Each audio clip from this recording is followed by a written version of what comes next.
In the U.S., immigration has been a pressing issue, with politicians devising new entry regulations and stay durations.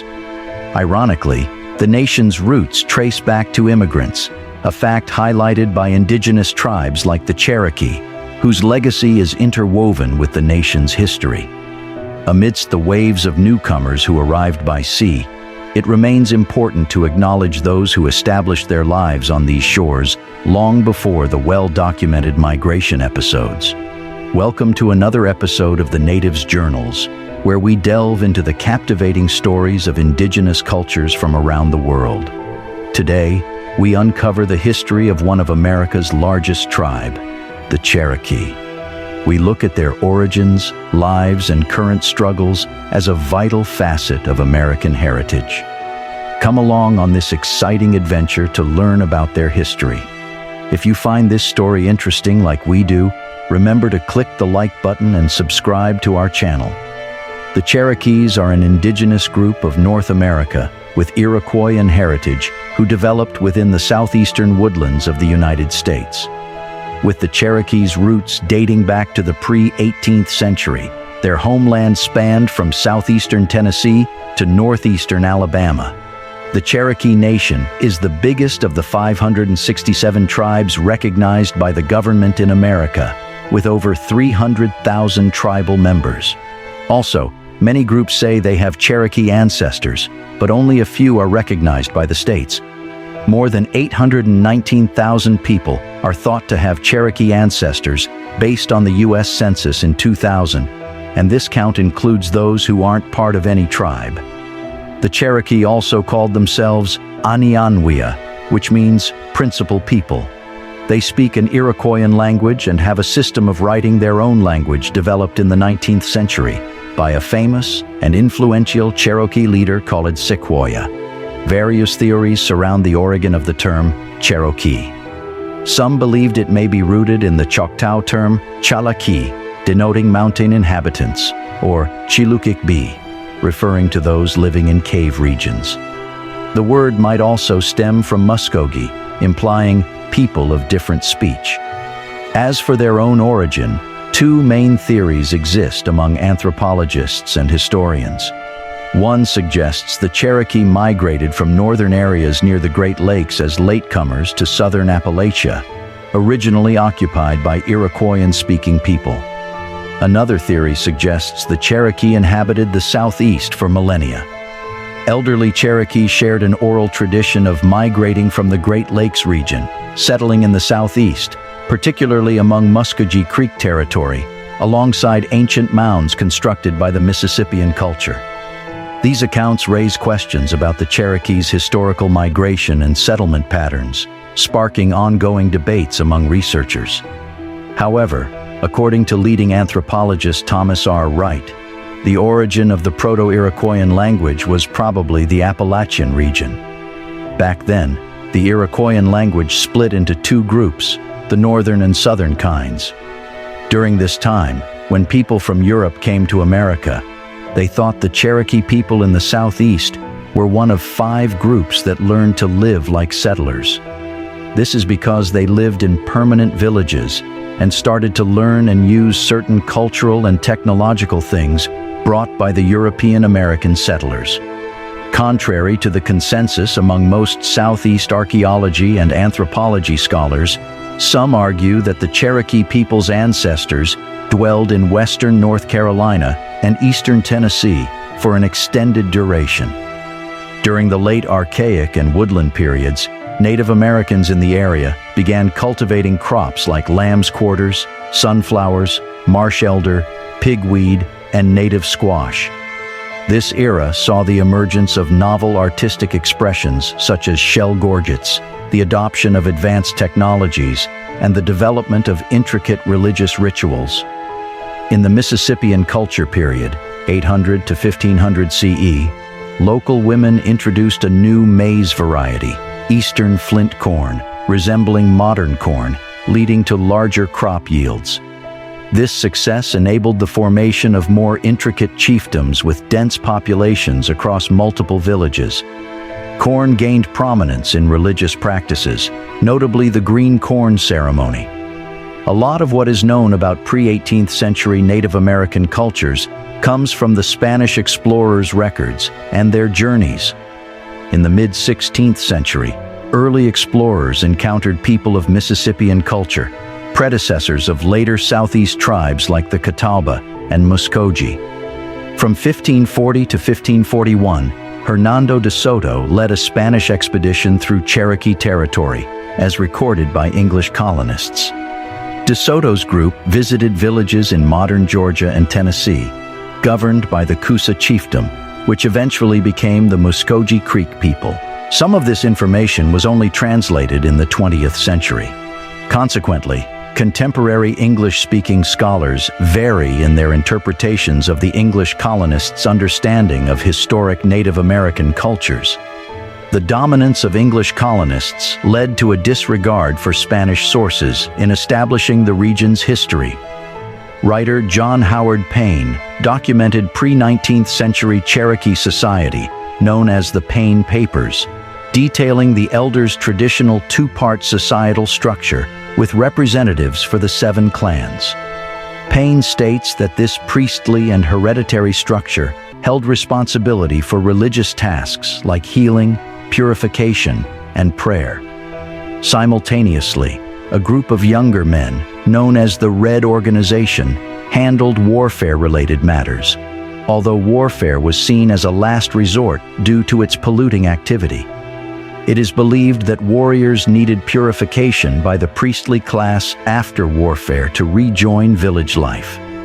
However, this hierarchy faded before the 18th century, and debates about the reasons behind this change. Historians suggest the decline of priestly power may have begun with a Cherokee revolt against the Anikutani, mishandling priestly matters. Ethnographer James Mooney linked the decline to the Parkingus Revolt in the late 1880s. Cherokee history is also sourced from materials by medicine men, like the Didonvuiski, and from Sequoyah's creation of the Cherokee syllabary in the 1820s. At first, only the group called Didonvuiski could read and write these things because they were believed to have strong spiritual abilities. But later, more Cherokee people learned the writing system. Unlike other Native Americans in the Southeast, the Cherokee spoke an Iroquoian language, suggesting they came from somewhere else. Some experts think they came from the Great Lakes area, where most Iroquoian speakers lived. Cherokee stories also support this idea, saying they split from the main group during a northern migration along with the Tuscarora. Another theory is that the Tuscarora moved from the Great Lakes region to the southeast long ago. After much fighting in the 1700s, the Tuscarora returned to New York by 1722. The Iroquois Five Nations accepted them as the sixth nation, forming the Haudenosaunee. Language study shows a big difference between Cherokee and Northern Iroquoian languages, suggesting an ancient migration. Scholars proposed a split between the groups about 3,500 to 3,800 years ago, with glottochronology studies indicating around 1,500 to 1,800 BCE. The Cherokee point to Kituah on the Tuckasegee River as their original settlement in the southeast, now part of the eastern band of Cherokee Indians Reserve. In 1657, strife erupted in the Virginia colony when the Manahoac, Nahisan, and Rechahecrians settled near the James River. In response, English and Pamunkey forces expelled them. The Rechahecrians' identity is debated, but they resemble the Erie tribe, Iroquoian speakers from the Great Lakes. The Erie were eventually displaced by the Iroquois Five Nations in 1654. Anthropologist Martin Smith suggests remnants migrated to Virginia and later became known as Westo to the English in the Carolina colony. Scholars suggested the tribe might be the Cherokee, and by the late 17th century, Virginia traders established a small trading system with them. Cornelius Dougherty, also known as Doherty 1690, became the earliest recorded trader to live among the Cherokee. The Cherokee sold Indian slaves to Virginia traders, captured from enemy tribes during raids, for labor. In the 18th century, during the 1660s, the Cherokee provided refuge to a Shawnee group. However, at a later point, they formed an alliance with the British against the Shawnee, who were in turn allied with the French. They forced the Shawnee to relocate northward. The Cherokee also clashed with the Catawba, Yamasee, and British during the Second Tuscarora War in 1712–1713, marking the beginning of a strong and sometimes troubled British-Cherokee relationship. In January 1716, the Cherokee attacked Muskogee Creek leaders in Tougaloo Town, which marked their involvement in the Yamasee War. The conflict ended in 1717 through peace treaties between the South Carolina colony and the Creek. Despite this, surprise raids between the Cherokee and Creek persisted for decades. The Battle of Tallawah in 1755 marked a turning point, with the Cherokee defeating the Muskogee in present-day Ball Ground, Georgia. In 1730, Scotsman Sir Alexander Cuming crowned Moytoy of Tellico as Cherokee Emperor, pledging allegiance to King George II of Britain. A treaty was signed in London, and efforts to take Cherokee leaders, including Attakullakulla, to England followed. Political power remained fragmented among the Cherokee, and towns acted independently. By 1735, they had 64 towns with 6,000 warriors. From 1738 to 1739, smallpox caused a devastating epidemic in Tallawah, as the Cherokee had no immunity. The devastating epidemic of smallpox in Tallawah from 1738 to 1739, which severely affected the Cherokee population, was mainly due to their lack of immunity to the disease. The indigenous peoples of the Americas, including the Cherokee, had been isolated from the Old World diseases for thousands of years and therefore had not developed any immunity to them. When European settlers came to the Americas, they brought with them diseases like smallpox, to which they had developed some immunity over generations of exposure.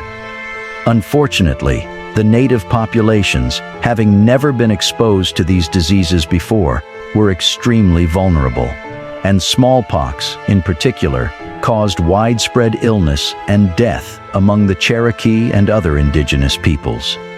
This phenomenon, where a population is exposed to a new disease to which they have no immunity, is known as a virgin soil epidemic. The disease and its consequences led to the death of almost half the population within a year, with some resorting to suicide due to the losses and disfigurement caused by the disease.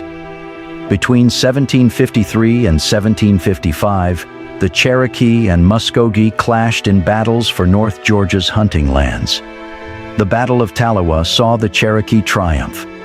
Subsequently, the British constructed forts within Cherokee territory as a defensive measure against the French during the 7 Years' War. This conflict was part of the larger French and Indian War, which had its North American theater involving various parties. In 1756, the Cherokee joined forces with the British, but tensions grew, leading to the 1760 Anglo-Cherokee War. Even after this conflict, bitterness lingered. In 1765, colonial officer Henry Timberlake brought former Cherokee foes to London to solidify a newfound friendship. Observations made by Timberlake in 1761 provided insights into the appearance and cultural traditions of the Cherokee people. The Cherokees were of medium height, olive complexion, often painted with gunpowder tattoos. They had unique hairstyles with decorated patches, stretched earlobes with adornments, and nose and ear silver jewelry. Cherokees adopted this custom from the Shawnees and other northern nations. Those who could afford it wore a wampum collar, silver breastplate, and metal bracelets on arms and wrists. They also wore cloth over their private parts, an English-style shirt, cloth boots, and moccasins with porcupine quill decorations. In 1771, North Carolinians settled on Cherokee land in Tennessee, while Daniel Boone faced attacks in Kentucky by Shawnee, Mingo, Delaware, and some Cherokee. As a result of these events, Dunmore's War, which took place between 1773 and 1774, occurred due to conflicts in Kentucky. The Second Cherokee War took place in 1776, during which the Cherokee joined forces with the Shawnee to launch attacks on settlers across multiple states. During this time, Nancy Ward, a member of the Overhill Cherokee, played a crucial role by alerting settlers about imminent attacks and highlighting significant cross-cultural interactions in this period. Provincial militias destroyed over 50 Cherokee towns in retaliation. North Carolina militias razed Overhill towns in 1776 and 1780. Cherokee leaders who survived the conflicts signed treaties with newly formed states by 1777. Dragging Canoes Group established a settlement along Chickamauga Creek during this period and initiated a guerrilla warfare campaign against settlers.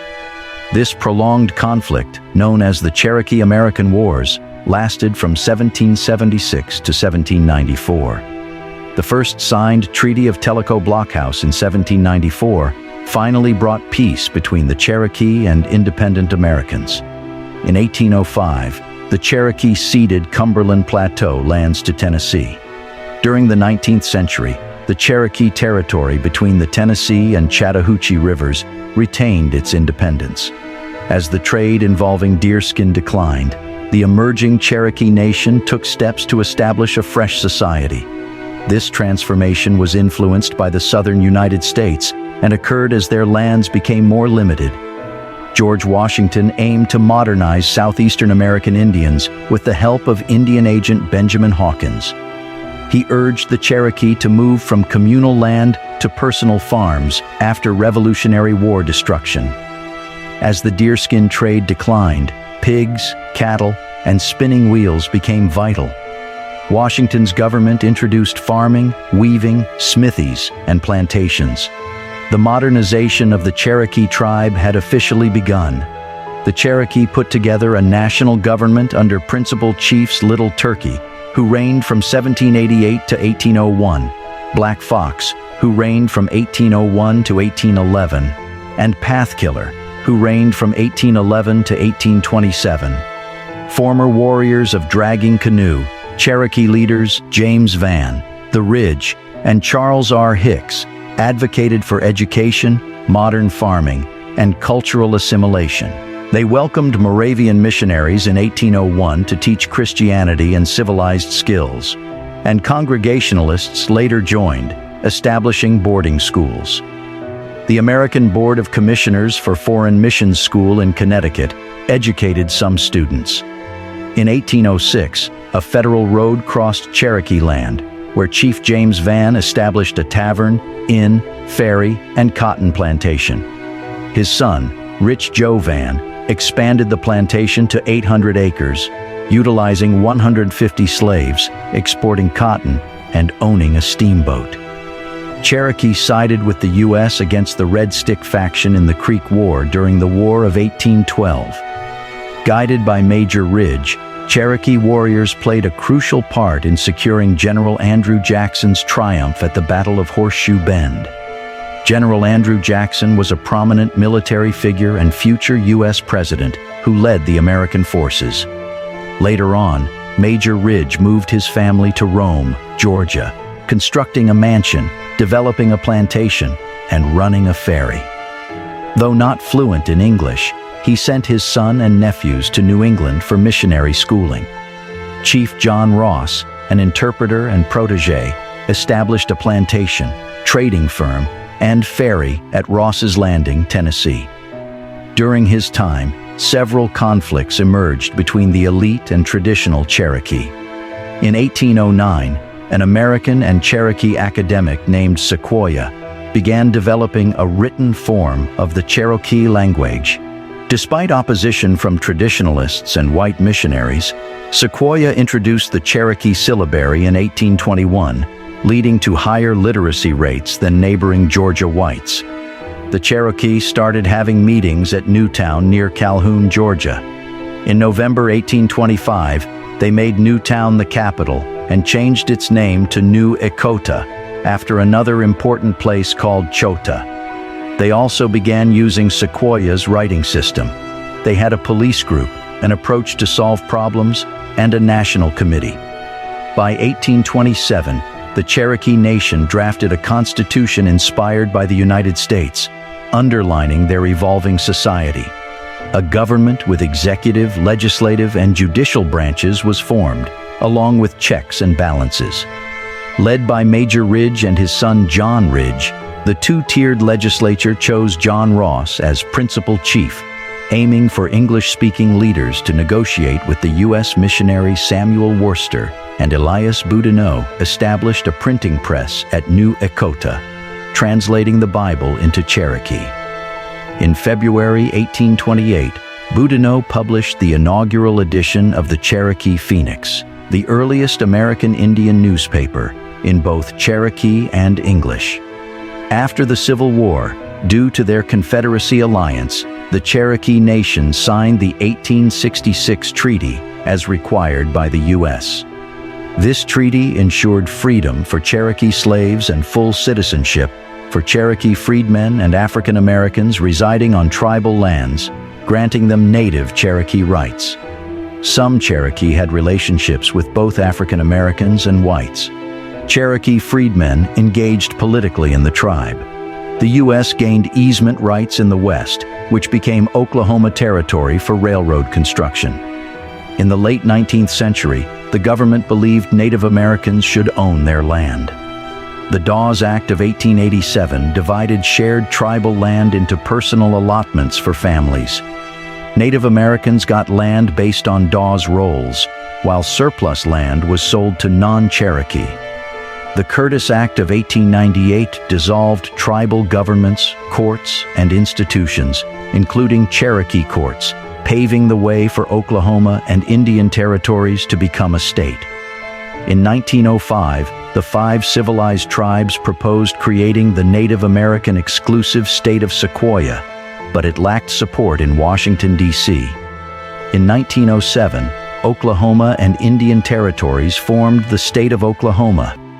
By the late 19th century, the Eastern Band of Cherokee faced segregation. After Reconstruction, white Democrats regained power in the South, disenfranchising blacks and poor whites through new constitutions, voter registration laws, and Jim Crow laws enforcing racial division. Native Americans, including Cherokee, were categorized as colored, facing racial segregation and disenfranchisement like former slaves. They lost historical records when Southern states labeled them as colored, impacting their Indian identification. Constitutional rights were secured for blacks and Native Americans after the Civil Rights Movement passed legislation in the mid-1960s. The federal government monitored voter registration, elections, and programs.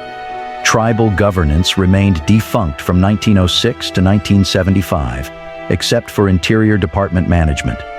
In 1975, a constitution was drafted and ratified on June 26, 1976, and the tribe finally gained federal recognition. In 1999, the Cherokee Nation added propositions to its constitution, changing the tribe's name to Cherokee Nation and omitting Oklahoma. The Bureau of Indian Affairs noted it's a successor, not the historical tribe.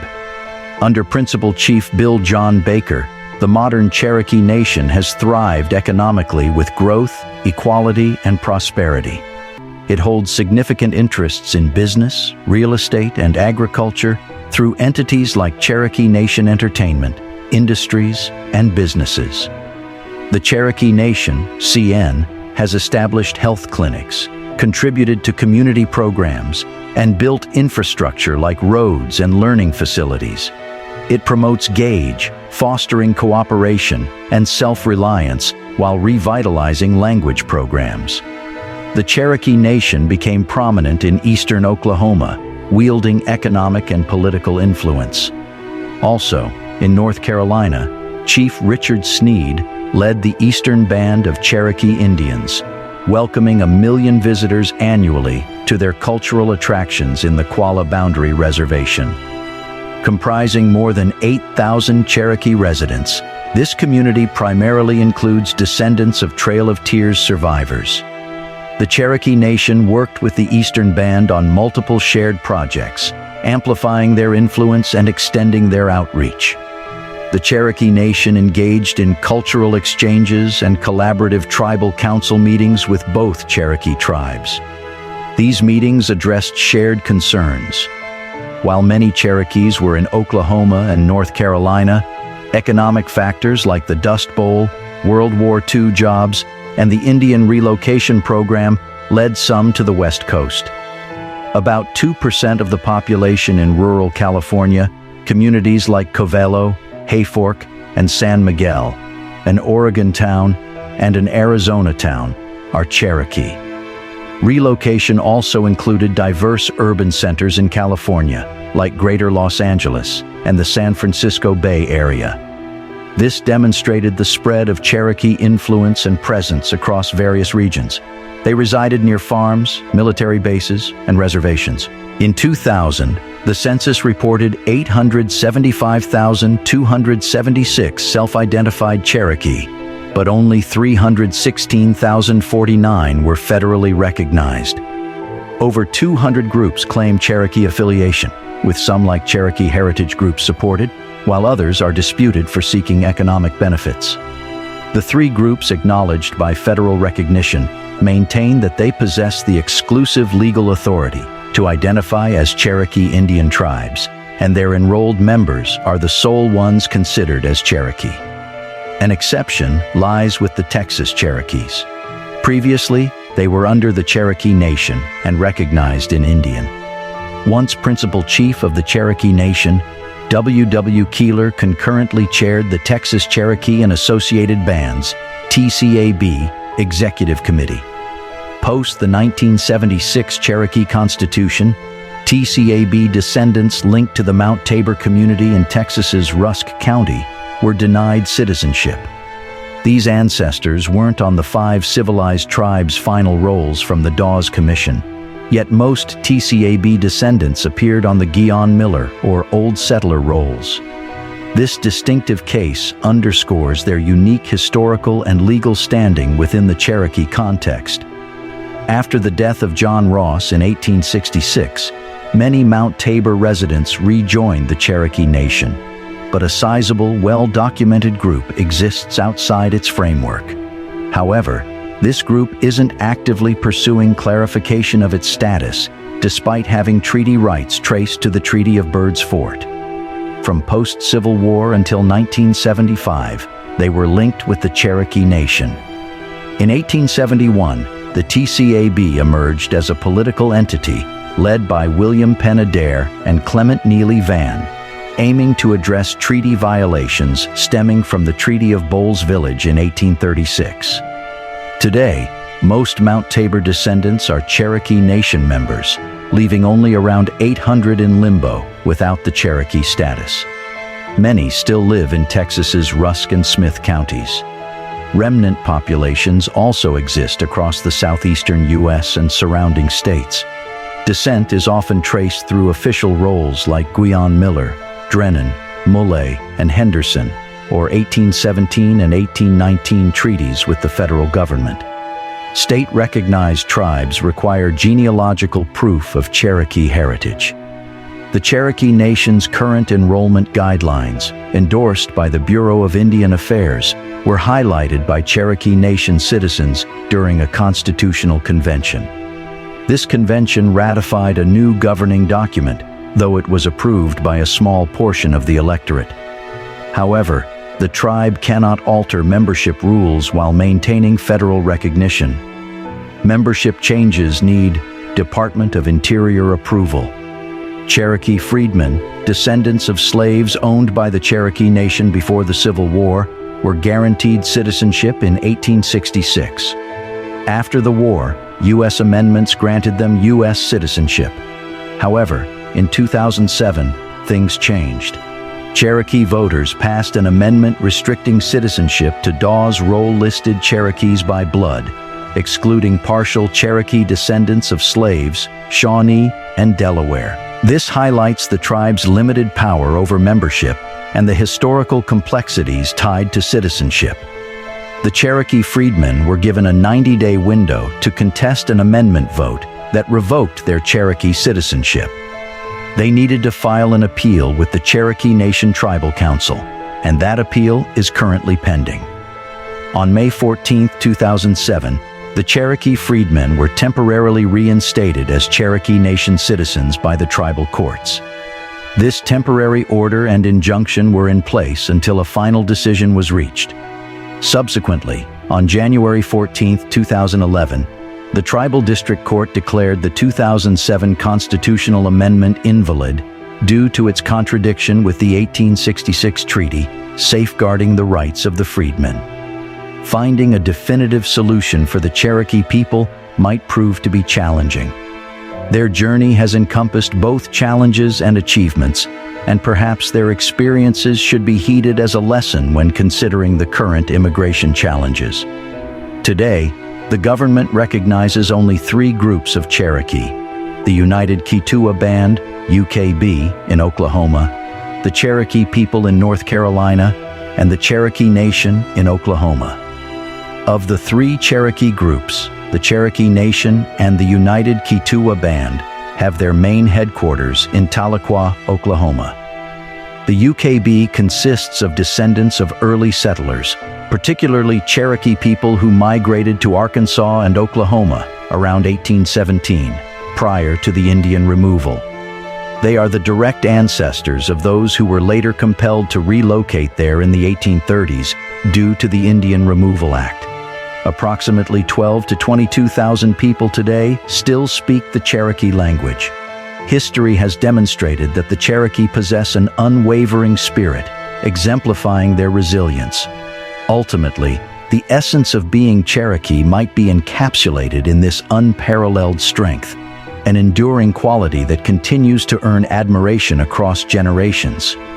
Conserving the history, culture, and knowledge of these tribes has to be an effort everyone is a part of. Thanks for watching this episode. We hope you've learned something new about the rich history and resilience of the Cherokee people. We're delighted to have been a part of your learning journey. Please share your thoughts in the comments box and let us know how you feel about this story. Remember to subscribe to our channel and click on the notification bell so you don't miss out on our upcoming episodes that bring history's forgotten tales to life. Join our community of history enthusiasts, and together, let's keep these remarkable stories alive.